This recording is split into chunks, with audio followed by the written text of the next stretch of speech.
तो हेलो दोस्तों, आपका स्वागत है फिर से एक बार अहिल्यादीप क्लासेस में। आई होप कि आप अच्छे होंगे, अच्छी आपकी तैयारी चल रही है। ठीक है।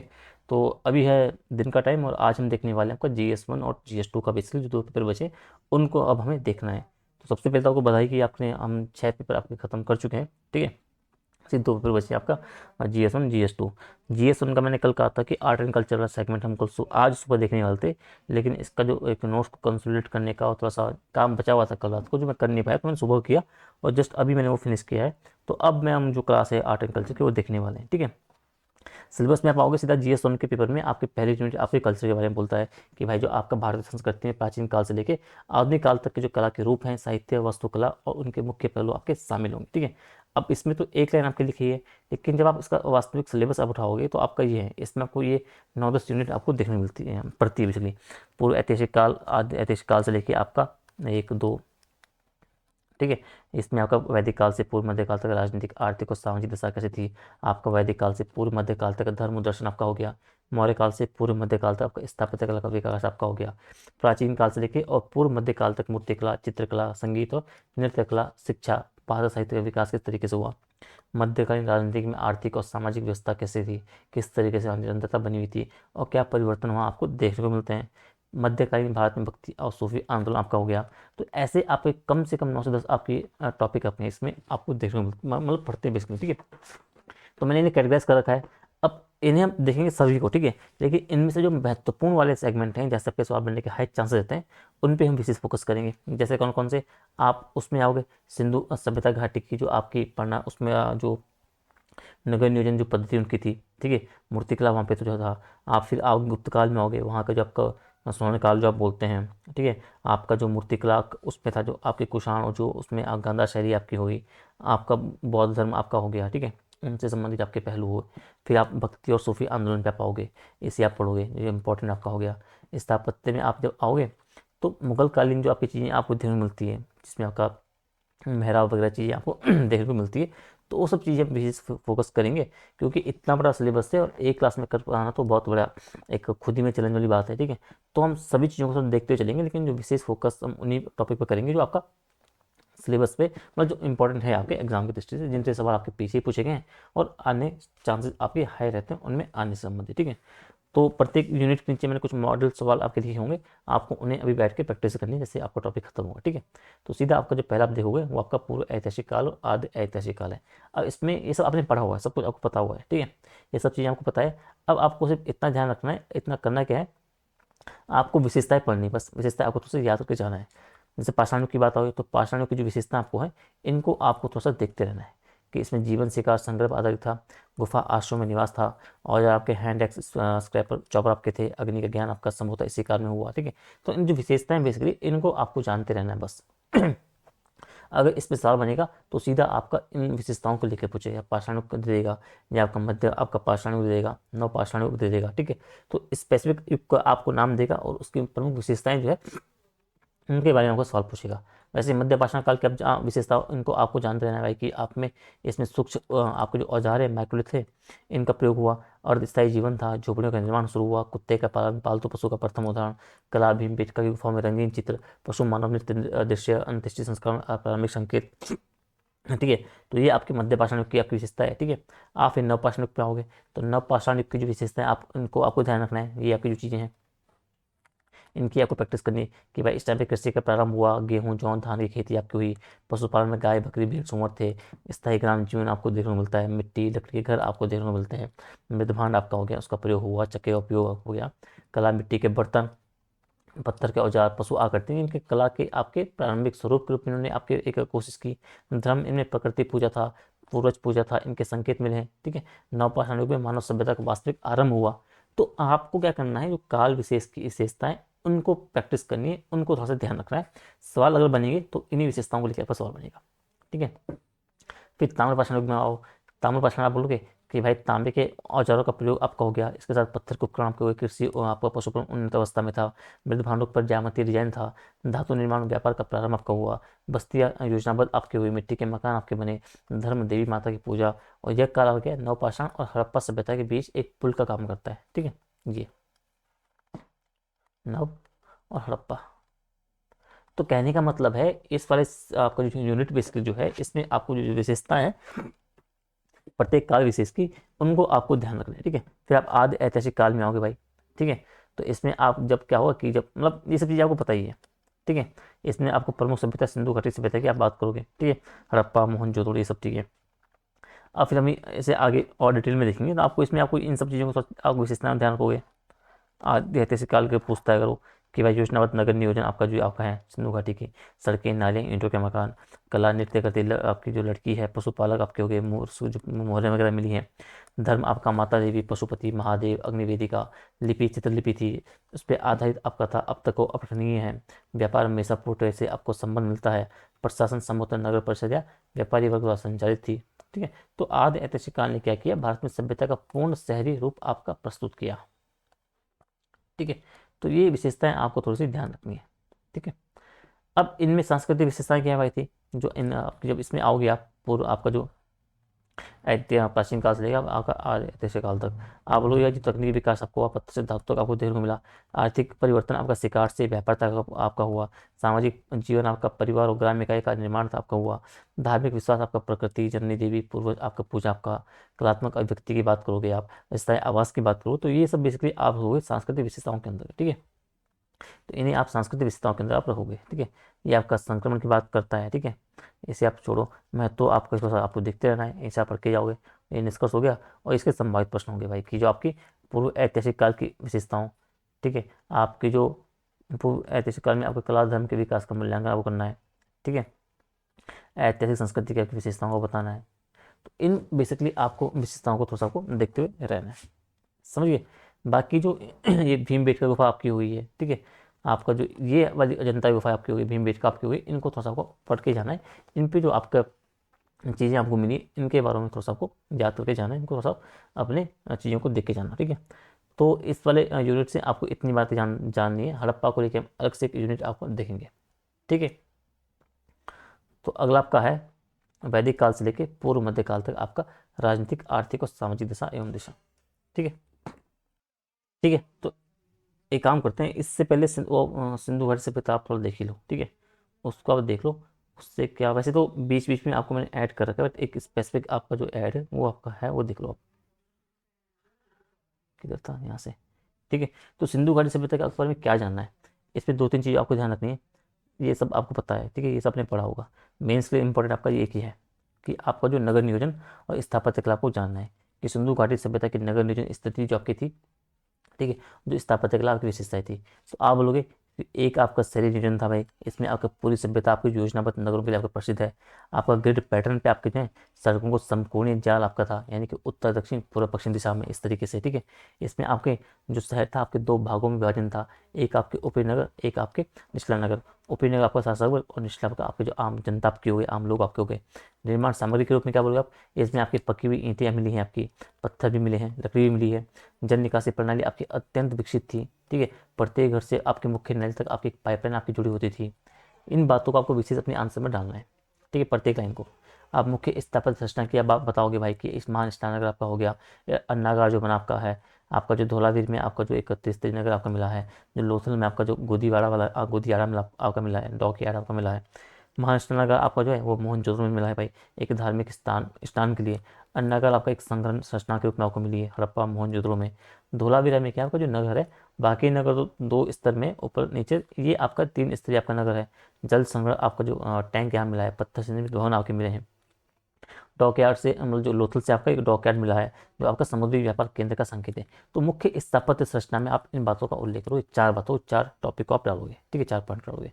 राजनीतिक व्यवस्था के बारे में पूछेगा तो इसमें कुछ खास है नहीं, इसे आप छोड़ सकते हो। आर्थिक जीवन आपको जानते रहना है कि कृषि आपका हो गया, मुख्य फसलें आपकी हो गई है। ठीक है, आपकी जो नहर सिंचाई और जो वर्षा पर खेती आपके निर्भर थी, इनको आपको ध्यान रखना है। उद्योग शिल्प, हाँ ये वाला सेगमेंट आपका इंपॉर्टेंट है, उद्योग को लेके और शिल्प को लेके। ठीक है, धातु उद्योग था भाई, तांबा कांसा सीसा टिन सोना चांदी मिला है। मोती मनका मिट्टी के बर्तन आभूषण निर्माण आपका होता था। वस्त्र निर्माण में सूत और कपास का प्रयोग आपका होता था। तो उद्योग शिल्प में आपको इन बातों को ध्यान रखना है। व्यापार आंतरिक और जो बाह्य व्यापार दोनों था। आप मेसोपोटामिया फारस बहरीन का एग्जाम्पल दोगे। प्रमुख निर्यात वस्तुएं कपास मन के धातु सामग्री मोहरें, व्यापारिक लेन देन का प्रतीक आपका हो गया। और फिर आपका एक सामाजिक जीवन, ये भी आपको जानते रहना है कि भाई आपका समाज था वो समृद्ध था, संगठित था, शहरी था, परिवार एकक मात्र सत्तात्मक था। आपका जो वस्त्र था, पुरुष धोती महिला स्कर्ट, जिससे आपके परिधान आभूषण सोना चांदी फैंस आपके जैसे मिले हैं। मनोरंजन के लिए पासा मिला है, नृत्य संगीत के खिलौने मिले हैं। सामाजिक जीवन क्या था, सीमित था, पर वर्गीय भेद की संभावना आपकी बनी रहती है। फिर आपका धार्मिक जीवन है, इसको आपको थोड़ा सा जानते रहना कि मुख्य विशेषताएं। प्रकृति पूजा थी, माता देवी की उपासना, पशुपति आपका मोर शिव की आदि उपयोगी आपके पशुपति। वृक्ष आपका पूजा पीपल नीम, इनकी जो आपके पूजा होती थी। लिंग आप योनि जो आपकी उपासना है। उर्वरता आपका प्रतीक उसका है। आप अग्निवेदी के अवशेष मिले हैं काली बंगन से। पशु प्रतीक आपके हैं बैल हाथी बाघ, आपका यूनिकॉर्न आपका हो गया। मृतक संस्कार बेसिकली दफनाने की परंपरा थी, कभी अस्थि दहन भी आपका होता था। ठीक है, तो इन बातों को थोड़ा सा आपको ध्यान रखना है। ठीक है, अब कला शिल्प में आप आओगे कि मूर्ति कला किस तरीके से, तो जो आपकी कांसे की मूर्ति मिली है मोहनजोदड़ो से, कांस्य ढलाई की उत्कृष्टता आपको दिखती है। आप पुरोहित राजा की जो आपकी मूर्ति मिली है बेसिकली, उसमें जो स्टेटाइट है इसमें आपको वस्त्रों की शालीनता का संकेत मिलता है। मिट्टी की मूर्तियों की आप बात करो भाई, इसमें आपकी जो माता देवी पशु पक्षी खिलौने आपके मिले हैं, मोहरें आपकी मिली है। इन बातों को तो सबको ध्यान रखना है। लिपि आपका जो विज्ञान और प्रौद्योगिकी की बात है भाई, आपका माप तोल की मानक इकाइयाँ हैं, जिसमें लंबाई आपका हाथ, भार आपका पत्थर के तोले, ईंटों का आपका मानक आकार जो है, जल निकासी आपकी हो गई, स्वच्छता व्यवस्था आपका हो गया, उन्नत इंजीनियरिंग का प्रमाण। ठीक है, तो सवाल आपका अगर उन्नत इंजीनियरिंग को लेकर पूछे तो आप इन पॉइंट को आप वहाँ अपने आंसर में डालोगे। ठीक है, और आपको पतन के कारण कुछ होने आपको पता होना चाहिए। ठीक है, प्राकृतिक कारण आपके इनकी बात कर रहे हैं, पर्यावरण कारण आपके वनों की कटाई इनकी बात कर रहा है, आर्थिक कारण, सांस्कृतिक कारण, आंतरिक कारण, बेसिकली इन सब बेसिकली आपको ध्यान रखना। अंत में आप बोलोगे कि सभ्यता का अंतिम चरण क्या है आपका, ग्रामीकरण से आपका बेसिकली वो आपका जो नगरीकरण से आपका उसका ग्रामीकरण में आपका परिवर्तन आपका हो गया था। ठीक है, इन बातों को सबको ध्यान रखना है। और ये विशेष आपकी विशेषताएं भाई, ये प्रथम शैली संस्कृति है, वैज्ञानिक नगर नियोजन, विकसित व्यापार माप प्रणाली, आपका धार्मिक विविधता, माता देवी पूजा, कला शिल्प वास्तुकला में दक्षता, किसी राज्य या युद्ध का अभाव, शांतिपूर्ण संगठित और पर्यावरण संवेदनशील समाज, बेसिकली इनको आपको थोड़ा सा ध्यान रखना है। ये संभावित सवाल है, इनको आपको प्रैक्टिस करनी ऊपर के हिसाब से। ठीक है, तो आपको पूरा नहीं पढ़ना है, जिन जिन टॉपिक जो मैंने बोला है सब टॉपिक को उनको विशेष आपको फोकस करना है, सवाल आपके उनसे बनेंगे इस वाले सेगमेंट से। ठीक है, अब सेकंड हम जो देखने वाले थे आपका वैदिक काल से पूर्व मध्य काल तक आपको पढ़ना है राजनीतिक आर्थिक और सामाजिक दशा दिशा, इसमें आपको थोड़ा सा जानते रहना है। ठीक है, अब इसमें अगर वैदिक काल में आप आओगे तो ये आपकी वैदिक काल की राजनीतिक दशा है। ठीक है, तो इसे आप छोड़ दो। आर्थिक दशा है, इसे भी आप छोड़ दो। ठीक है, सामाजिक दशा, इसे भी आप छोड़ दो। ठीक है, वैदिक काल में अच्छा, ठीक है, इसे आप छोड़ दो। ठीक है, हम सीधा नीचे आएंगे। उत्तर वैदिक काल में आपका जो महाजनपदीय काल है, इसे आप थोड़ा सा इसको आप थोड़ा सा देख सकते हो। जो आपका महाजनपद काल है, इसमें आप देखोगे आर्थिक दशा, आपका कृषि का प्रसार, आपका जो लोहे के हल मिले, जो बेसिकली उससे उपकरणों का उत्पादन बढ़ा। ठीक है, आपका जो व्यापार वाणिज्य आपका मुद्रा प्रणाली पंचमार्क सिक्के आपकी बात करता है। शहरीकरण का प्रथम चरण आपका इस टाइम पे आपको देखने को मिलता है। श्रेणी व्यवस्था का विकास आपका हो गया। आंतरिक व्यापार आपका तक्षशिला उज्जैन श्रावस्ती। इन बातों को थोड़ा सा आपको ध्यान रखना है आपका महाजनपद काल में। ठीक है, सामाजिक दशा आपका हो गया कि भाई आप बोलोगे कि वर्ण व्यवस्था आपकी जटिल होती गई, जाति पेशा आधारित आपका हो गया, आपके स्त्रियों की स्थिति निम्न हो गई। ठीक है, आपके नए धार्मिक आंदोलन, आपके बौद्ध जैन का धर्म का उदय होता है। शहरों में व्यापारी श्रमिक पुरोहित और उनका आपको विभाजन आपको देखने को मिलता है। ठीक है, तो आपको इसमें ये वाला प्रश्न थोड़ा सा आपको ध्यान रखना है उत्तर वैदिक काल में महाजनपद काल में। मौर्य काल में पाओगे तो मौर्य काल में आपको राजनीतिक दशा आर्थिक दशा, ठीक है, मौर्य काल में तो मौर्य काल का जो आपका ये है ना, जो आपका राजनीतिक दशा आपकी है, ठीक है, प्रशासनिक आपका तंत्र है, इसको थोड़ा सा को जानना है कि आपका आपका जो चंद्रगुप्त ने स्थापित किया, इसमें केंद्र की शासन व्यवस्था थी, अर्थव्यवस्था कौटिल्य जो आपका विस्तृत प्रशासनिक ढांचा आपका जो हो गया। अशोक ने आपका जो धर्म आधारित आपका शासन दिया, धर्म नीति की बात कही, अहिंसा और कल्याण पर बल दिया बेसिकली। जिला आपका हो गया, प्रांत ग्राम स्तर पर आपके प्रशासनिक अधिकारी। तो जो मौर्य काल का प्रशासनिक विभाजन बेसिकली, इसको थोड़ा सा आपको पढ़ के जाना है। ठीक है, प्रशासनिक तंत्र या विभाजन जो मैं कुछ बोलूँ। ठीक है, आर्थिक दशा का छोड़ दो। ठीक है, फिर आप गुप्त काल में आओ भाई। ठीक है, तो गुप्त काल में आपको तो एक इसके प्रशासनिक तंत्र को पढ़ना है।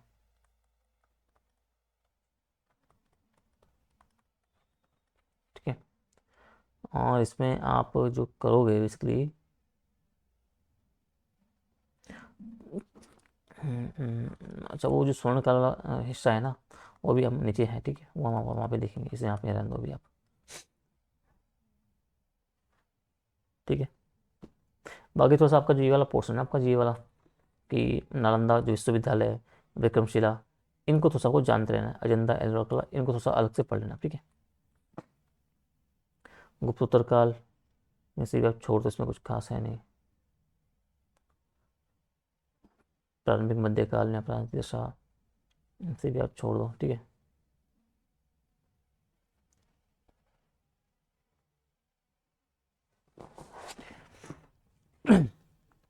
अब सिलेबस बहुत बड़ा है, हम पूरा नहीं पढ़ पाएंगे ना। जो इंपॉर्टेंट एरियाज हैं उन पे हम फोकस कर रहे हैं, ठीक है। उनमें आपको कोशिश मैं कर रहा हूँ कि आपका किस तरीके से आपके सवाल बन सकते हैं।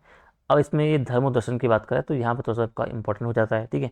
तो वैदिक काल में आओगे तो वैदिक काल में आपका जो ये है धार्मिक विशेषताएं, इनको तो सबको ध्यान रखना है कि प्रारंभिक वैदिक काल था आपका प्रकृति पूजा, अग्नि, इंद्र, वरुण, मिश्र, आपकी इसकी उपासना थी। जब मंत्र भी आप आओगे, आपकी पितृ पूजा और सामूहिक धर्मांचरण आपका प्रचलित था। बहुदेववाद धीरे धीरे आपका एकेश्वरवाद में आपका इसका जुड़ाव आपका बढ़ता गया। वैदिक दर्शन को आपको पढ़ना है भाई, ठीक है। इनको तो सबको ध्यान रखना है वैदिक काल के, ठीक है। फिर आपके उत्तर वैदिक काल में होगे तो आपके जो धर्म कांड, आपको धार्मिक परिवर्तन आपका हुआ, यज्ञ बाद बढ़ा, आपके कर्म कांड की जटिलता बढ़ी, उसके कारण जनमानस में आपका संतोष हुआ। ग्रस्त आश्रम और जो वर्ण व्यवस्था थी आपकी और मजबूत होती है। धर्म का स्वरूप आपका व्यक्तिगत आध्यात्मिक की ओर बढ़ गया भाई। आपका श्रुति स्मृति युग की आपकी शुरुआत होती है, ठीक है। इसमें फिर आपको जो आपके दार्शनिक प्रवृत्तियों के संदर्भ में आपके जो ये आपके दार्शनिक है, जो दर्शन भी है, जो आपके सांख्य, योगी, न्याय, वैशेषिक, मीमांसा, वेदांत, ठीक है, इनकी बात आप करो, ठीक है। फिर इंपॉर्टेंट आपका जो ये वाला है पोर्शन कि बौद्ध धर्म और इसके दर्शन, इसको आपको बौद्ध धर्म को पूरा पढ़ के जाना है।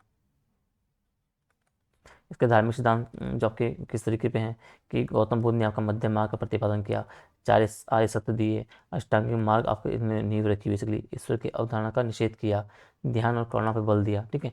इनका दार्शनिक आयाम क्या था कि भाई अनात्मवाद बोला इन्होंने कि आत्मा का अस्तित्व नहीं है। क्षणिकवाद का इन्होंने वो दिया, सिद्धांत दिया कि सब कुछ आपका नश्वर है, ठीक है। आपका प्रतित्व समुत्पाद का दिया, कारण और कार्य सिद्धांत इन्होंने दिया। और इसमें दो प्रमुख शाखाएं हीनयान महायान, इसमें भी आपको थोड़ा सा ध्यान रखना है, ठीक है।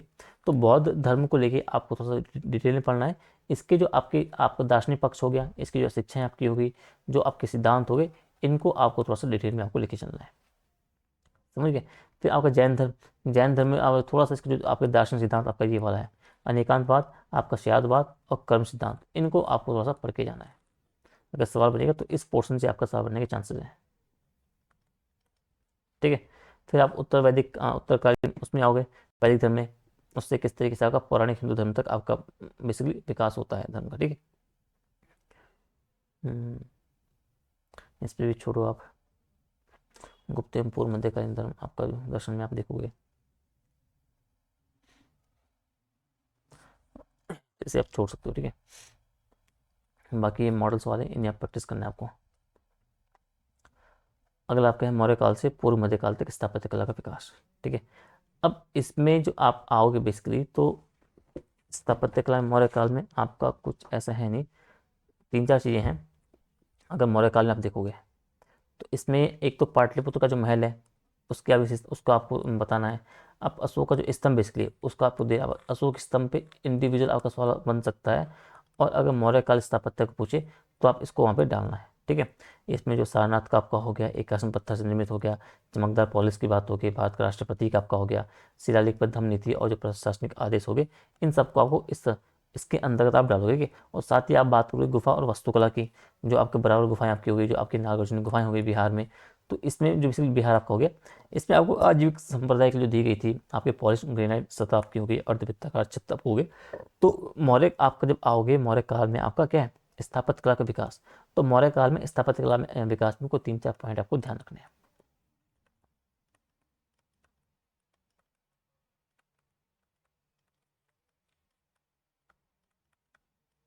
ठीक है। तो मौर्य काल में स्थापत्य कला में आपको इन बातों को ध्यान रखना है, इससे अपने आंसर में डालोगे। इस पोर्शन को आप थोड़ा सा अच्छे से करके जाना, ठीक है। फिर शुंग और से लेकर सातवाहन काल तक आप आओगे तो सांची स्तूप इस बार पढ़ के जाना आप, ठीक है। सबसे प्रसिद्ध है ईंटों से पत्थर का परिवर्तन आपका, चार तोरण, जातक कथाओं की नक्काशी, सांची स्तूप मध्य प्रदेश, इसको आपको पढ़ना है, ठीक है। हम्म, ठीक है। अब आप नीचे आओ पाओ। कुषाण काल में आपको थोड़ा सा क्या है, कुषाण काल में आपको पढ़ना है क्या। चलो कुषाण काल नीचे आ गया, अभी आएगा मूर्ति कला का तुम देखेंगे, आप छोड़ सकते हो।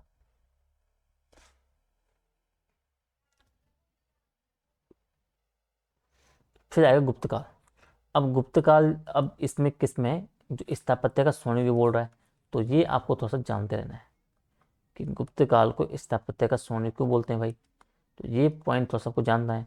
क्यों? क्योंकि भारत में जो मंदिर स्थापत्य की आपकी एक सशक्त, एक मजबूत शुरुआत जो होती है आपके गुप्त काल में होती है। ठीक है, इसमें आपका पत्थर से निर्मित आपके स्थायी धार्मिक संरचनाएं आपकी बननी शुरू हुई। ठीक है, एक मजबूती, एक सशक्त रूप में आपकी बननी शुरू हुई। तो गुप्त काल में स्थापत्य के स्वर्ण युग के पॉइंट ऑफ व्यू से आपको तैयार करना है। ठीक है, प्रमुख एग्जाम्पल आप दोगे कि देवगढ़ का आपका दशावतार मंदिर आपका यूपी का हो गया, आपका जो भीतरगांव मंदिर आपका कानपुर का हो गया, आपका सीतामढ़ी मंदिर आपका जो हो गया मध्य प्रदेश का, उदयगिरी की गुफाएं आपकी विदिशा में हो गई। तो इन सब बातों को आप डालोगे अपने गुप्त काल में स्थापत्य का स्वर्ण युग के रूप में आपको स्थापित करने के लिए। ठीक है, साथ ही जो बौद्ध स्थापत्य आपका हुआ, सारनाथ स्तूप, नालंदा मठ, इन सब का विकास जो होता है बेसिकली आप इन्हें बताओगे। अब इनकी स्थापत्यिक विशेषताएं आपके साथ आप ध्यान रखोगे कि भाई आपका गर्भ होता था, आपका मंडप का प्रारंभ होता था, आपका शिखर का आरंभिक रूप आपका होता था, अलंकरण में आपका सौम्यता थी, प्रतीकात्मकता थी। ठीक है, तो स्थापत्य कला से जो संबंध में गुप्त काल का स्वर्ण युग था, इसको आपको थोड़ा सा याद रखना है, इससे आपका सवाल बन सकता है। ठीक है, इस पॉइंट ऑफ व्यू से आपको थोड़ा सा देखना है। ठीक है, अब उत्तरगुप्त में आपको ये रखना है कि जो मंदिर स्थापत्य की कला की जो आपकी 3 शैलियां विकसित हुई थी, ये वाली, तो इन 3 शैलियों को आपको विशेष पढ़ के जाना है मंदिर वास्तुकला के संबंध में। इनसे आपके हाई चांस है कि आपके सवाल बन जाए। ठीक है, तो मंदिर वास्तुकला की 3 श्रेणियों की बात जब करेंगे स्थापत्य प्रवृत्ति में, ये उत्तर गुप्त और हर्षवर्धन काल की बात है। आपको जो नगरीय आपकी शैली आपकी होगी उत्तर भारत में, आपका जो द्रविड़ शैली आपको हो गया, इसमें दक्षिण भारत में आपकी वैसा शैली है, और मिश्रित रूप से मध्य भारत में। तो इसको अगर ना भी पढ़ो, बस इन दो को इंडिविजुअली आपको विशेष रूप से आपको तैयार किया जाना है, इनके सारे आयाम पढ़ने हैं, पूरे तरीके से आपको देख के जाना है कि नगरीय शैली आपका जो आपका नागर शैली कैसी थी और जो आपका द्रविड़ शैली कैसी थी, उसमें क्या विशेषताएं थी, किस तरीके से आपके मंदिर बनते हैं, कौन कौन से प्रमुख आपके एग्जाम्पल हैं, इन सबको आपको थोड़ा सा देख के जाना है। ठीक है, ये आपके प्रमुख एग्जाम्पल मैंने यहाँ पे लिखे भी हैं।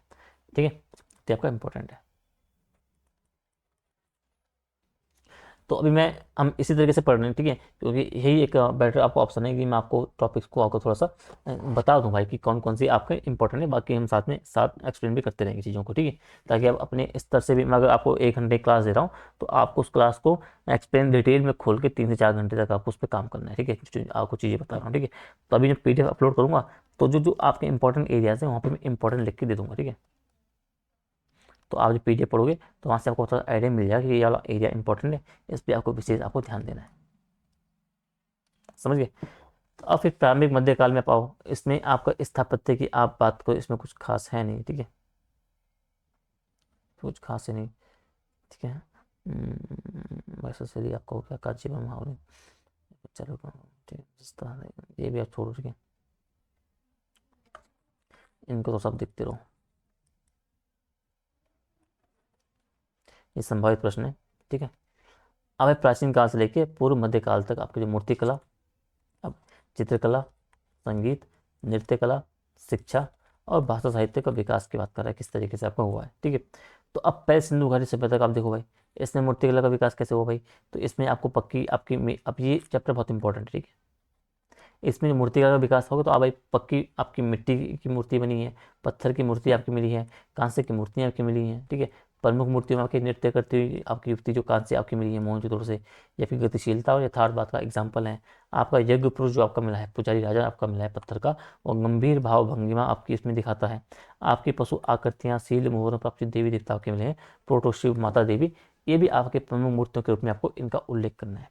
किसमें? सिंधु घाटी में। ठीक है, तो सिंधु घाटी में मूर्तिकला आपकी हो गई। सिंधु घाटी में चित्रकला किस तरीके से आप बोलोगे कि रंगों के प्रमाण सीमित मिले हैं, लेकिन मोहरों पे आपकी जो लघु आकृतियां मिली हैं, एक प्रतीकात्मकता कला को चीज़ें आपको दिखाती है। ठीक है, संगीत और नृत्य में क्या आप बोलोगे कि नृत्य करती युवती से आपका संगीत और नृत्य का अस्तित्व आपका सिद्ध होता है। आपको वाद्य ताल के प्रतीकात्मक आपका आकृतियां मिली हैं। शिक्षा, भाषा, साहित्य में किस तरीके से आप बोलोगे कि लेखन पद्धति तो थी आपकी सिंधु लिपि जो आपकी है बेसिकली, लेकिन अभी तक वो पढ़ी नहीं गई है। आपकी चित्रात्मक लिपि आपकी है। आप शिक्षा, धार्मिक और नागरिक प्रशासन पर आपकी आधारित आपकी रही होगी। ठीक है, साथ ही इसमें क्या बोलोगे आप कि हाँ, तो सिंधु घाटी सभ्यता में आपको मूर्तिकला की ये बातें ध्यान रखनी है, चित्रकला में आपको इन बातों को ध्यान रखना है, और संगीत और नृत्य में आपको इन बातों को रखना है, और शिक्षा, भाषा, साहित्य आपको इन बातों को थोड़ा सा आपको ध्यान रखना है। ठीक है, तो सिंधु घाटी सभ्यता आपका हो गया है। अब सिंधु घाटी सभ्यता के बाद आप होगे वैदिक काल में। तो वैदिक काल में ये कुछ खास है नहीं। ठीक है, संगीत और नृत्य का सिर्फ सामवेद का उल्लेख है, इसे आप छोड़ सकते हो, ऐसे भी आप छोड़ सकते हो। ठीक है, उत्तर वैदिक काल में वो, तो इसमें कुछ आपको कुछ है नहीं, ठीक है। बौद्ध मूर्तिकला हो गया, चित्रकला, सांची, भरूत तप हो गया, संगीत नृत्य, इसे यहाँ पे छोड़ दो आप। मौर्य काल में आप आओगे, ठीक है, तो इसमें कुछ है नहीं। आपका सातवां कुषाण काल में आपका सांची स्तूप आप पढ़ के जाना, ठीक है। भरहुत भी थोड़ा सा देख लेना आप।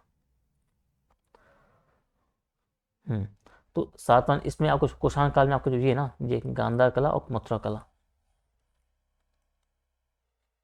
इसको आपको थोड़ा सा देख के जाना कि गांधार कला आपका इसमें आपका यूनानी प्रभाव मिलता है, आपका बुद्ध के हेलो जो वस्त्र शैली पे आपको देखने मिलता है। मथुरा कला क्या थी, आपकी भारतीय आदर्शों पर आधारित थी। तो इसको आपको थोड़ा सा देखते रहना, अमरावती, इन सब चीज़ों को भी, ठीक है। तो इस पर आपको विशेष ध्यान देना है, गांधार कला, मथुरा कला पे, इस पर आपके हाई चांसेस आपके सवाल बने, ठीक है। इसके अलावा शिक्षा साहित्य इसमें आप छोड़ सकते हैं। गुप्त काल में आप आओगे, तो गुप्त काल में आपका है कला का स्वर्ण युग है। इस एस्पेक्ट से आपको इसको थोड़ा सा तैयार करके जाना है। क्यों? क्योंकि मूर्तिकला में आपका विशेष आपका काम हुआ है, बुद्ध, विष्णु, शिव, लक्ष्मी, देवी देवता की आपकी उत्कृष्ट मूर्तियां बनी हैं। सारनाथ, मथुरा, देवगढ़, इलाहाबाद आपके अद्भुत आपके शिल्प आपको देखने को मिलते हैं। आदर्श रूप आपका हो गया, संतुलन बना हुआ है, सौंदर्य आपको दिखता है, अभिजात वर्ग आपको इसमें देखने को मिलती है, अभिजातता देखने को मिलती है। तो मूर्तिकला में आपका विशेष काम हुआ है। आप चित्रकला में आओ भाई, आपकी अजंता गुफाएं आपको देखने को मिलती है, विश्व प्रसिद्ध आपके भित्ति चित्र आपको इसमें है। जातक कथाएं की बात करो, आप बुद्ध जीवन की बात करो, राष्ट्रीय जीवन की बात करो, फ्रेस्को तकनीक का इसमें उपयोग हुआ है, रंगों का वैज्ञानिक प्रयोग किया गया है, लाल, नीला, पीला, सफ़ेद। तो चित्रकला में आपका विशेष काम हुआ है, मूर्तिकला में आपका विशेष काम हुआ है, ठीक है। आप नीचे आओ, संगीत नृत्य में आप देखो भाई, संगीत नृत्य राजदरबार में आपका मंदिरों में प्रसिद्ध हुआ। वीणा आपका हो गया, मृदंग नृत्य मुद्रा आपकी में आपकी मूर्तियों में चित्रित हैं। शिक्षा भाषा साहित्य में आओ, संस्कृत का उत्कृष्ट काल है भाई, इसी काल में कालिदास आपके मेघदूत, रघुवंश रघुवंश पुरनी, रघुवंशम, अभिज्ञान संकुतम लिखते हैं। विशाखदत्त आपका सुधाकर, वत्सावी जैसे आपके कवि आपको देखने को मिलते हैं। नालंदा विश्वविद्यालय शिक्षा का केंद्र बना हुआ था। तो मतलब आप जब देखोगे तो आप गुप्त काल में आपका बहुत सारे विकास होता है, बहुत सारी चीज़ें आपकी है, आपको एक अच्छी मजबूत स्थिति में आपको देखने को मिलती है। इसलिए बोलते हैं जो कला के आपके विभिन्न आयाम थे, चाहे मूर्ति कला हो, चित्रकला हो, स्थापत्य कला हो। स्थापत्य कला हमने ऊपर भी देखा, संगीत और नृत्य हो, आपके शिक्षा भाषा साहित्य जो भी हो, इनमें आपको विशेष आपका विकास हुआ था, विशेष मजबूती प्रदान की गई थी, इस टाइम पे अच्छी स्थिति में थी। इस चक्कर से क्या आपका जो ये था, इससे आपका स्वर्णकाल बोला जाता है। तो इस पॉइंट ऑफ व्यू से आपको कि आपको जो गुप्त काल स्वर्ण काल है आपका है कला के रूप से, ये क्यों है, इसको आपको थोड़ा जानते रहना है, ठीक है। इस पे आपके हाई चांसेस है कि आपका सवाल बन जाए, समझ गए। अब उत्तर गुप्त से लेके पूर्व मध्यकाल, अब इसमें आपको क्या देखना है, इसमें कुछ ये आप छोड़ दो, ठीक है। आपका समग्र इसका सबका है, इसमें आप छोड़ दो। संभावित प्रश्न आपका वही कि गुप्त काल को भारतीय स्थापत्य कला का स्वर्ण युग क्यों बोला जाता है, ठीक है। तो स्वर्ण युग को आपको थोड़ा सा देखते हुए जाना है, ठीक है। आपका वही ये नागर द्रविड़ और उसकी वैसा से लिया मैंने बोला था, इनको आपको पढ़ना है, ठीक है। हिंद मंदिर स्थापत्य की विशेषताओं की बात कर रहा है, ठीक है। तो इन आयामों को थोड़ा सा देखते रहना, ठीक है। अगला बोल रहा है कि मध्यकालीन राजनीतिक, आर्थिक और सामाजिक व्यवस्था किस तरीके से थी, निरंतरता और परिवर्तन की बात कर रहा है, ठीक है। तो इसमें आपको क्या देखना है, इसमें आपको ये देखना है, इसमें आप छोड़ सकते हो उत्तरकालीन सामंतवाद की स्थापना, इसे आप छोड़ सकते हो, इसे आप छोड़ सकते हो, ठीक है। मनसबरी दा जो प्रणाली, इसे पढ़ लेना आप, ठीक है। साथ में आर्थिक अग्रहारा को थोड़ा आपको देखना है, ठीक है, इस पर देख लेना आप।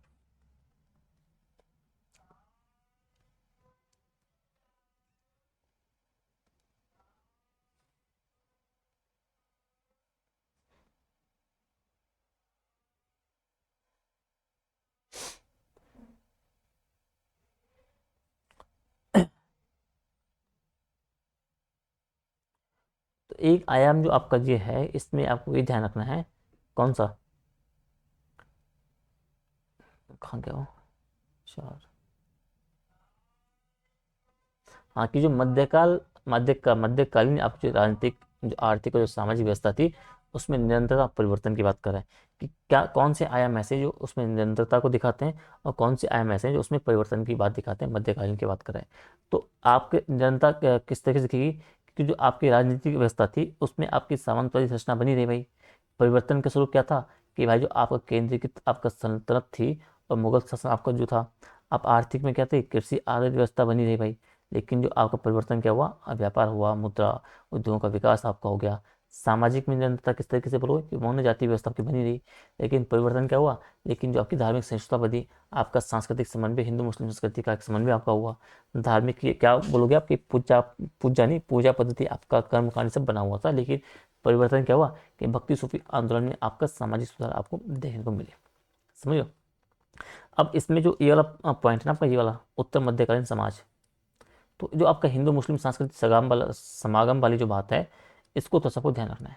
ठीक है, कि आपका हिंदू मुस्लिम सांस्कृतिक समागम आपका हुआ, आपके सूफी संत परंपरा ने आपका सामाजिक सहिष्णुता बताई, कबीर, गुरु नानक, मीराबाई का आपका योगदान, मुगल काल में आपका सामाजिक वर्गीकरण। तो बेसिकली आपको जो हिंदू मुस्लिम सांस्कृतिक समागम के वाले जो पॉइंट है, इसमें आपका भक्ति आंदोलन और सूफी आंदोलन की विशेष भूमिका है, इन इस आयाम को थोड़ा सा आपको ध्यान रखना है। ठीक है, इसमें आपको थोड़ा सा ये बात आपको याद रखनी है। ठीक है, कि यह मध्यकालीन भारत ने क्या किया, आपकी सांस्कृतिक निरंतरता को बनाए रखा, लेकिन इसको जो नई विचारधाराएं थी और जो संस्थाएं थी, उनको भी इसने क्या आत्मसात करने का काम किया। समझो। ठीक है, अब है मध्यकालीन भारत में के भक्ति और सूफी आंदोलन। ठीक है, ठीक है। अब अगला है कि भक्तिकालीन भारत में भक्ति एवं सूफी आंदोलन।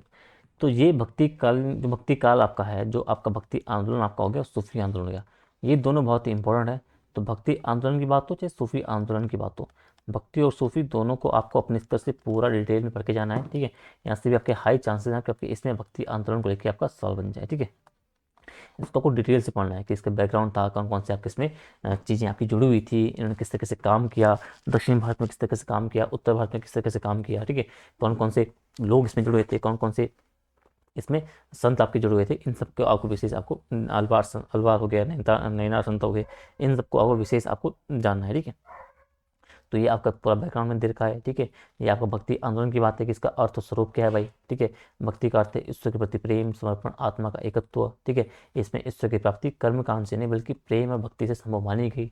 वेदांत, योग और उपनिषद इनकी तरह विचारधाराएं थी। ठीक है, आंदोलन उत्तर से आपका दक्षिण में आया, दक्षिण से उत्तर में आया। ठीक है, दोनों में चलाए, दक्षिण में अलवार थे, वैष्णव नैया संत थे, और उत्तर में आपके निर्गुण आपकी धारा थी, और सगुण बेसिकली आपकी भक्ति परंपरा आपको देखने को मिली। तो इसे आपको पूरा आपको पढ़ना है। प्रमुख चयन की चरण की बात हो, दक्षिण में कैसे चला, नैना संतों ने क्या भूमिका निभाई, भाषा कौन सी थी, मुख्य विचार क्या थे, प्रमुख संत कौन थे, उत्तर भारत में किस तरीके से आपकी हुई है। ठीक है, आपका जो इस्लामी शासन, जो सामाजिक असमानता के पृष्ठभूमि में किस तरीके से आपका आंदोलन चलता था, निर्गुण में क्या हुआ कि ईश्वर आपका निराकार है, सगुण में ईश्वर आपका साकार है, कौन कौन से इसके वो थे सपोर्टर आपके, जो कबीर जी हो गए, गुरु नानक, दादू, रैदास, और सब, इन सब के बारे में आपको डिटेल पढ़ के जाना है भक्ति के बारे में। ठीक है, तो संतों को आपको पढ़ना है, उनके जो विचार थे उनको पढ़ना है, उनका योगदान क्या था उनको आपको पढ़ना है। ठीक है, भक्ति आंदोलन की विशेषताएं, इनको आप थोड़ा देख लो भाई, कि एक ईश्वरवाद है, यानी कि ईश्वर एक है, उपासना के रूप अनेक हैं, मानव समानता में विश्वास था, कि जाति लिंग वर्ण का विरोध किया, स्थानीय भाषाओं का प्रयोग किया ताकि अधिक से अधिक लोगों को तक पहुंच सके, संस्कृत की जगह हिंदी, तमिल, बंगाली आदि अलग क्षेत्रों में सबने अपनी रीजनल लैंग्वेज में से फोकस किया। कर्मकांड, जो मूर्ति पूजा का विरोध किया, निर्गुण शाखा ने प्रेम, सहिष्णुता और मानवतावाद का प्रसार किया, संगीत, नृत्य और कविता के माध्यम से आपका प्रचार किया गया। ठीक है, तो भक्ति आंदोलन को आपको इस तरीके से डेप्थ में आपको पढ़ना है। सूफी आंदोलन, सूफी आंदोलन को भी डिटेल में पढ़ना है। इसमें इस्लाम के भीतर आपके सुधार संबंधी चीज़ें आपकी चली, सूफी संतों ने इस्लाम में रूढ़िवादी आपका शरीयतवाद का विरोध किया, ईश्वर से आत्मिक एकता, जो आपका फना हो जाना, मानवता की सेवा, इन सबको प्रमुख मानना। ठीक है, मूल तो आपकी यही है कि ईश्वर का प्रेम, आत्मिक शुद्धि, समता और करुणा का भाव, धार्मिक सहिष्णुता, इन सब बातों को तो सबको ध्यान रखना है। ठीक है, अब भारत में सूफी सिलसिले हैं, इनको तो सब पढ़ लेना। चिश्ती सिलसिला इंपॉर्टेंट है, ये थोड़ा पढ़ लेना। आपका नक्शबंदी सिलसिला है, इसको पढ़ लेना। और जो सुहरावर्दी आपका सिलसिला है, इसको पढ़ लेना आपको। ठीक है, तो ये दो तीन आपके सिलसिले बेसिकली, इनको तो सबको पढ़ लेना है। ठीक है, प्रमुख सूफी संत, इनको आपको थोड़ा देख लेना है। इनकी परंपरा क्या थी, समा भावना, कव्वाली, अमीर खुसरो ने कव्वाली, तराना, ख्याल, इन सब का विकास किया। तो सूफी आपकी जो है और जो भक्ति है, इन दोनों को पढ़ना है, और इनका एक तुलनात्मक विश्लेषण भी आपको देखना है कि आधा धर्म क्या था, मुख्य लक्ष्य क्या था, सामाजिक दृष्टिकोण क्या था, भाषा हो गया, प्रचार माध्यम हो गया, प्रवाह क्षेत्र हो गया, इन सबको विशेष आपको ध्यान रखना है। ठीक है, तो इस तरीके से आपको जो भक्ति वाला चैप्टर आपका है, सूफी आंदोलन चैप्टर, वो आपका बहुत इंपॉर्टेंट आपका हो जाएगा। ठीक है, अगला आपका आता है इसमें कि मध्यकाल में स्थापत्य का विकास। अब आप मेडावल इंडिया में आओगे, उस टाइम पे क्या आपके स्थापत्य का विकास हुआ, इसको आपको देखना है। तो मैंने ऊपर जो कहा था आपका मुख्य स्थापत्य शैली, इन तीनों को आपको देखना है। नागर शैली की बात करो, द्रविड़ शैली की बात करो, वैष्णव शैली की बात करो, इन तीनों को डिटेल में आपको पढ़ना है। मंदिर निर्माण की जो शैली आपकी है स्थापत्य में, ठीक है, किस तरीके से आप नागर शैली आपकी थी, इसमें आपका ऊंचा शिखर था, गर्भगृह था, मंडप था, आपका कलश शीर्ष पर था। एग्जाम्पल खजुराहो का दो, आप लिंगराज मंदिर का दो। द्राविड़ शैली में आपको बोलोगे कि आपका पिरामिडाकार विमान आपका था, गोपुरम विशाल आपके द्वार हो गए, प्रकार आपके हो गए, एग्जाम्पल दोगे आप, ठीक है। तो मंदिर निर्माण शैली स्थापत्य में आओगे तो इसको आपको नागर के हो चाहे द्रविड़ को, दोनों को आपको इंडिविजुअल और दोनों को कंपैरिजन के हिसाब से आपको पढ़ना है, ठीक है। इस्लामी स्थापत्य में आप जो उसकी विशेषता आप देखोगे कि गुंबद का उपयोग हुआ, मेहराब का उपयोग, मीनार, चार बाग, जायदार खिड़कियाँ, इन सबको आपको ध्यान रखना है। इस्लामी स्थापत्य का आगमन, ठीक है। आप लोग पत्थर पर नक्काशी, ज्यामितीय आकृतियाँ, अरबी शिलालेख, मानव आकृति रहित आपकी सजावट, अभिज्ञान निषेध इनका किया गया, ठीक है। इनको आपको थोड़ा सा ध्यान रखना है, ठीक है। दिल्ली सल्तनत काल में जो आपकी चीज़ें आपकी बनी है, कुतुब मीनार, कुव्वत इस्लाम, आपका जो अलाउद्दीन का किला, दरवाजा सीरी का किला, आपका फिरोजशाह का कोटला आपका हो गया, लोधी गार्डन के मकबरे, इन सबको आपको देखना है किसमें, दिल्ली सल्तनत के टाइम पे। विजयनगर स्थापत्य में आपको जो आपका हिंदू इस्लामी मिश्रण की बात करोगे, विशाल गोपुरम, नक्काशीदार स्तंभ, बाजा पंडाली, इनको थोड़ा सा आपको ध्यान रखना है। फिर आपकी आती है मुगल स्थापत्य, इसको थोड़ा सा आप देखोगे तो मुगल स्थापत्य की विशेषताएं क्या थी कि आपको जो लाल बलुआ पत्थर का उपयोग किया गया, संगमरमर का जो मिश्रण था, इन दिनों को मिलाया गया। आपकी समिति आपकी हो गई, उद्यान योजना आपका हो गया, चार बाग, आपके जल स्रोतों का समावेश किया गया, ईरानी, तुर्की और भारतीय शैली का एक समागम संगम आपका इसमें आपको देखने को मिलता है, ठीक है। और प्रमुख कौन कौन से स्थापत्य हैं, आपको इन सबको ध्यान रखना है कि बाबर हुमायूं ने क्या बनाया भाई, चार बाग उद्यान, दिल्ली आगरा के छोटे स्मारक, हुमायूं का मकबरा, भारत का पहला गुंबद मकबरा आपका, अकबर ने क्या बनाया, लाल वाला पत्थर, राजपूत शैली का प्रभाव, फतेहपुर सीकरी, बुलंद दरवाजा, जामा मस्जिद, ठीक है। आपका जो ये वाला टॉपिक आपका है सांचा जो है स्वर्ण कला का बोला जाता है स्थापत्य का, इसको आपको पढ़ना है, इंपॉर्टेंट बहुत है। स्थापत्य कला का स्वर्णकाल, ताजमहल, लाल किला, जामा मस्जिद, श्वेत संगमर, ये सबको डिटेल में आपको सांझा टॉपिक स्थापत्य के स्वर्णकाल के पर्सपेक्टिव से आपको पढ़ना है, ठीक है, मध्यकाल में। औरंगजेब के टाइम पे कुछ खास है नहीं, ठीक है। क्षेत्र में आपको जो क्या है, एक इसमें स्थापत्य से कुछ है नहीं, ऐसे आप छोड़ो, ठीक है। ये मॉडल सवाल है, इससे आपको करते जाना है, ठीक है। टाइम कितना हो आपका, 37 है तो 40 मिनट हुई है। अब फिर मध्यकाल में चित्रकला को देखना है, संगीत को आपको देखना है, भाषा और साहित्य को देखना है। अब चित्रकला में आप आओगे तो चित्रकला को जहांगीर के टाइम को देखना भाई, ठीक है। तो पहले तो आप ऐसे देखो, आप एक प्रारंभिक टाइम पे आप देखोगे, सल्तनत काल में आपको थोड़ा सा देखना है, ये भी छोड़ दोगे आप। मुगल कालीन चित्रकला आपको देखना है, इसमें विशेषताएं क्या थी कि आपको फारसी, भारतीय और यूरोपीय प्रभावों का आपको समन्वय इसमें आपको देखने को मिला। विषय वस्तु क्या थी, दरबारी दृश्य आपका हो गया, युद्ध, वन्य जीव, धर्म, प्रेम, प्रकृति, प्राकृतिक रंग, सूक्ष्मता, यथार्थ प्रकृति का प्रयोग इसमें किया गया, ठीक है। तो चित्रकला की जब बात करोगे आप, अकबर काल जो चित्रकला का स्वर्ण काल है, ठीक है। चित्रकला की स्थापना आपकी इसने की, प्रसिद्ध चित्रकार आपके जो अब्दुल समद आपका हो गया, मीर सैयद अली आपका हो गया, दशवंत वशावन, इन सब के इसमें आपको देखने को मिलते हैं, ठीक है। आपका जहांगीर काल आपका हो गया, ठीक है। तो जिस जिसका अब स्थापत्य का था आपका शाहजहाँ का, इसको आपको पढ़ना है। चित्रकला का था आपका अकबर का, इसको आपको पढ़ना है, ठीक है। तो इन चीज़ों को आपको थोड़ा सा देखते हुए जाना है, ठीक है, जो इंपॉर्टेंट आपका एरिया है, ठीक है। राजपूत चित्रकला को थोड़ा सा विशेष पढ़ना है, ठीक है। आपकी जो पहाड़ी चित्र आपकी शैली थी, इसको आपको पढ़ना है, ठीक है। इसमें आपको राजपूत चित्रकला में चित्रकला में आप आओगे, और जो आपका किशनगढ़ आपका था, ठीक है, किशनगढ़ का आपका जो ये वाला आपका क्या, जो बूंदी कोटा का आपका हो गया, तो इनको आपको थोड़ा सा पढ़ते जाना है, ठीक है। पहाड़ी शैली आपको थोड़ा सा आप थोड़ा देख लीजिएगा, ठीक है। अब संगीत में जब आओगे आप, तो संगीत में आप क्या देखोगे, अमीर खुसरो का थोड़ा सा आपको दिखना है। अमीर खुसरो का आपको जो एक रोल रहा है संगीत के संबंध संबंध में, उसको थोड़ा सा आपको देखना है। सितार, तबला का विकास, ख्याल, कव्वाली, तराना की रचना, इन सब के रूप में एक कंप्लीट अमीर खुसरो के बारे में आपको थोड़ा पढ़ के जाना है। आपका इनसे सवाल बनने के चांसेस आपके रहते हैं, ठीक है। भाषा और साहित्य में आप क्या देखोगे, भाषा साहित्य में आपको ऐसा कुछ इसमें है नहीं, ठीक है। अब आधुनिक भारत की संस्कृति एवं विरासत, अब अंतिम आपका ये वाला है सेगमेंट। इसमें क्या दोगे आप, इसमें आपको ये देखना है कि भारतीय संस्कृति की मूल विशेषताएं कौन कौन सी है। सहनशीलता, आपका जो अनेकता में एकता आपकी हो गई, विविधता में एकता आपकी हो गई, धर्मनिरपेक्षता आपकी हो गई, सह अस्तित्व आपका हो गया है, ठीक है। इसको आपको देखना है। तो अपने प्रभाव क्या पड़ा इसमें, पश्चिमी शिक्षा आई, मुद्रण प्रेस आपका हो गया, विज्ञान हो गया, इनने भारतीय समाज में आधुनिक चेतना जगाई। प्रारंभ आपके पारंपरिक मूल्य थे, उन्होंने पक्ष और जो पश्चिमी प्रभाव थे उसमें आपका संघर्ष हुआ, समन्वय, दोनों चीज़ें आपको देखने को मिलती है। भारतीय बुद्धिजीवियों ने इसे द्वंद्व को सृजनात्मक रूप से आपको अपनाया है। ठीक है। फिर आपका इंपॉर्टेंट एरिया जो है भारतीय पुनर्जागरण और सुधार आंदोलन 19वीं शताब्दी में। ठीक है। तो इसे आपको थोड़ा सा विशेष रूप से पढ़ के जाना है, धार्मिक सामाजिक सुधार के रूप में आपको पढ़ना है। इसमें उद्देश्य क्या था कि अंधविश्वास, रूढ़ियाँ, जातिवाद, लैंगिक समानता, इनको मुक्त करना। ठीक है। अब आप ये देखोगे इसमें आपके मुख्य सुधारक हैं, आपका राजा राम मोहन राय की बात हो गई, स्वामी विवेकानंद की बात हो गई, आपका आर्य समाज की बात हो गई। ठीक है। प्रार्थना समाज की बात हो गई, थियोसॉफिकल सोसाइटी की बात हो गई। ठीक है। ब्रह्म समाज, सती प्रथा का उन्मूलन। ठीक है। रामकृष्ण मिशन आपका हो गया। तो इनको आपको थोड़ा सा डिटेल में पढ़ के जाना है, किसका, जो आपका भारतीय पुनर्जागरण का आपका जो ये वाला पॉइंट। ठीक है। इसमें जो आपका धार्मिक सामाजिक सुधार वाला एक एरिया है, इसको विशेष आपको फोकस करना है। और जो आपके प्रमुख सुधारक हैं, राजा राममोहन राय, आपका स्वामी विवेकानंद, आपका जो ये आपके प्रमुख आपके जो सुधारक बेसिकली, इनको आपको विशेष पढ़ के जाना है। इनसे आपके चांसेस आपके सवाल बनने के। ठीक है। सांस्कृतिक। ठीक है।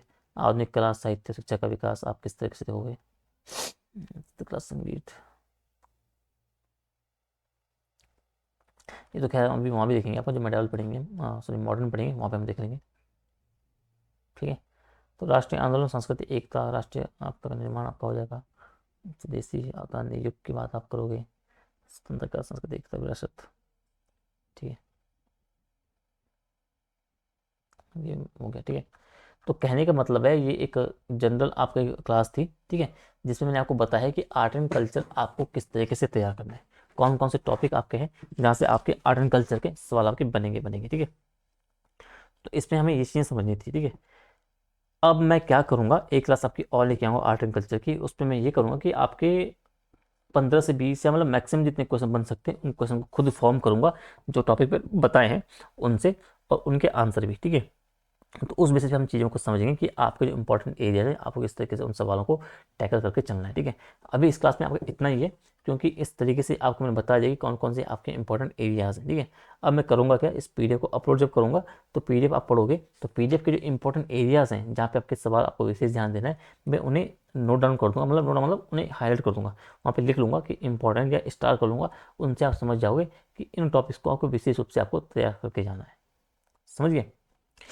तो मैंने कोशिश की कि आपको आर्ट एंड कल्चर को एक समझ आपको दे दूं कि किस तरीके से आप आर्ट एंड कल्चर को आप तैयार कर सकते हो। समझ गए। बाकी अब एक क्लास में और लेके आऊँगा, अगर शाम को हो पाई तो ठीक है, नहीं तो फिर कल हम देख लेंगे। ठीक है। अगर नहीं तो फिर मैं शाम को ही देख लूँगा, आर्ट एंड कल्चर आपका निपट जाएगा फिर। ठीक है। तो इस क्लास में फिलहाल आपको इतना ही है। ठीक है।